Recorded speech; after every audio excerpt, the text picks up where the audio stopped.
We were challenged to complete the entire Pokedex. How do you like the game so far? So, if I'm looking at the game for a whole, right? If I'm looking at the game for a whole, I have probably... I have 10 hours in this game so far, okay? So in my 10 hours, I would say if they could make it so it wasn't so heavy on the Switch, making you lag so much and giving you intermediate frame drops, right? That's one thing that I want them to fix. Fix the inconsistencies with the hardware performance. I wish they would take out the fact that you need both games to complete the Pokedex. That's a big factor. That annoys me that I need to find people who have Sword and trade specific Pokemon with them. That's a big one. Those two things alone are the only thing stopping this from being a solid 4.5 out of 5.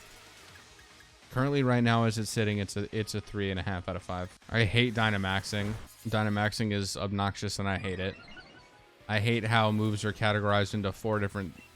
Like, so if I were to Dynamax this Pokemon, it would be max overgrowth, max something, max overgrowth, max overgrowth. There's no dynamics with the move sets of Dynamaxing. I hate Dynamaxing. Dynamaxing needs to go. Mega evolutions, fine, sure, bring them back. I hate Dynamaxing. And the fact that and the fact that fucking here, I'll show you on the side. Hold on. Oh god. There's a little thing if you connect your game to the internet, you get notices and updates of everything every other player is doing that's also connected to the internet. That shit needs to go. I'm consistently like, I have shit all the way. It's just bing, bing, bing, bing, bing, bing. Like all the way up my fucking screen of just shit other people are doing that I don't really give a shit about. That shit's gotta go. But see, the great thing is that all of those details are just minor details that are just simple nuances to a fantastic game, in my opinion. I think this game is very well thought out. The Pokemon... You go into a game like this knowing that you're going to have Pokemon with stupid names and they're going to look stupid, but it really doesn't suck. It's not as bad as you think. So with the 10 hours that I put into this game so far, I would give this right now, I'd give it a 3.5 out of 5. Would recommend if you don't want to complete the entire Pokedex. If you just want a good Pokemon game, I would recommend it. If you're a completionist and want to capture every Pokemon and you're okay with buying both games, or you know people that have the other one to trade you shit, go for it. I'm not particularly looking forward to having to do either of those or one of them. But, I mean, if I want to complete the entire Pokedex, it's something that I'm just going to have to do. I would cop the game, absolutely. I love Pokemon too. I would cop the game if you're looking to just play a Pokemon game and you're looking for an experience to beat gym leaders, train Pokemon. I just started playing Pearl again. Dude, I miss Diamond and Pearl. I really do. That's some retarded as shit Pokemon. There are some retarded as shit Pokemon, but the problem is that that's a nuance. To me, that's a nuance. That's not a major game issue. If there's Pokemon for me to connect with and to train and to connect bonds with, as long as they're there, that's fine. Another great quality of life, Aaron, and I'll show you what I'm talking about. They also took away the EXP share, which means that whenever you defeat another Pokemon, every Pokemon in your party gains XP. Not only does every Pokemon in your party gain XP when you defeat a Pokemon, it also gives you XP when you capture a Pokemon, and it didn't used to do that to my knowledge. I'm pretty sure Matt will very willingly correct me if I'm incorrect there, but I don't remember it used to give you I don't think it used to give you XP on a capture. But if you are looking for a genuine Pokemon experience, I would recommend this game so far. Granted, I'm 10 hours in. I've only beaten 3 gym badges. Training my Pokemon doesn't feel like a fucking chore. It feels... Okay, watch, Aaron. Watch. Watch over on the left side, on the right side of your screen, right? You used to have to go to your bag, scroll over to your Pokeballs, and then click it, and then use it. Well, it automatically binds it, right? So let's say it binds it to X, right? So like I'm ready to capture this Pokemon. I hit X and I can choose which Pokeball I want to use. I don't have to go into my bag and fumble around and do all that bullshittery. It makes it super easy to catch Pokemon. Which it should, because that's what this game is about, is capturing Pokemon. That's just a quality. That's one of those quality of life things. I'm going to be real honest. That's one of those quality of life things that made this game for me go from a 3 to a 3.5. That little thing. The Pokemon catching system in this game is amazing. Like, you see the Pokemon that you're about to catch. They also have an amazing system of getting attention from Pokemon. Here, watch. Let's say I want to battle this Pokemon that's over to my left. You see him? Right?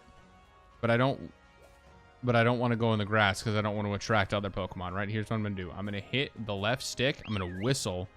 And it didn't work that time. And I'm getting their attention. I'm getting his attention. And he's going to follow me. I don't know why it's not working with him. There we go. I got his attention.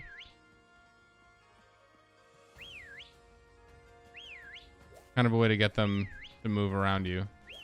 Although I don't know why it's not working right now. There you go. And then when they have an exclamation point over their head, they're going to start chasing you. A question mark means you have their attention. An exclamation mark means they're going to start chasing you. I still really haven't figured that system out.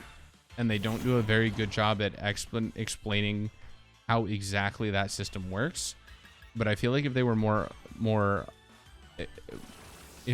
clear with how that system was built and how you could use your whistles to manipulate the patterns of Pokemon, so that way it was easier for you to get the easiest path of least resistance to whatever Pokemon you were trying to interact with, then that system would be a whole lot easier and smoother. But with the obscurity of how the system works, I don't really ever see a need to use it. Also, dude, I don't know when they implemented this, but fast travels literally makes me love this game 3 times as much. The fact that I can fast travel now, granted, I might just be listing off features that were... Okay, look at this. One of the reasons that this game is a little bit lower on the list, this thing in the bottom left, in the very left, the Y menu. That shit. Link trades, surprise trades, swap cards, link battles, all this shit needs to be somewhere else. It should not be bound to one of your 4 keys. It should be something in your start menu like that. It shouldn't be default bound. And you see, someone just caught a Pokemon and it popped up on my screen. I don't give a flying fuck about what this guy just caught at all. I know I could go in and disconnect my session from the internet and it would be gone. Like, I could go onto a local communication, but I shouldn't have to do that. You know what I mean? That's just one of those nuanced things that, like, it's not going to lose the game points, but it's not gaining the game any points either. That's one of those things that I shouldn't have to not use the internet in order to not be bombarded. And it gets especially bad we're in the wild area where everyone's catching Pokemon, because you go into the wild area, and the wild area is where you can see other players, you can see other people, and that's where you go to Dynamax dens and you can group up with other Pokemon trainers and you can work as a team. And that's where the game is supposed to really shine, right? When you're in this big area full of other trainers and there's Pokemon everywhere. They're vast majorities of Pokemon. But the thing that really annoys the shit out of me is that, like, you have the wild area, right? This big, vast, raining wetland that it looks beautiful. You have your Dynamax dens. You can physically see other people, which is a big thing for me. I like being able to see the person that is in my session. You know what I mean? I like, if I'm playing video games with somebody, I like to be able to see that somebody. And then you get into this big area like the wild area with all of this fantastic design, and it sucks because you're going at 3 FPS. There's so much shit that the Switch is just not capable of handling it, and it takes a system that is supposed to be built around taking the community of players and closely knitting them and letting them work together to capture Pokemon, and it makes it an unplayable, unbearable experience. And it's depressing because, you know, if they lowered the number of Pokemon, or they lowered how intense or how wide your rendering distance was, and they made it so it didn't run like shit, then I would never leave. If the wild area, I'm not making this up, if the wild area did not lag as bad as it does, I would never leave, other than to go beat a gym so I can catch Pokemon higher level.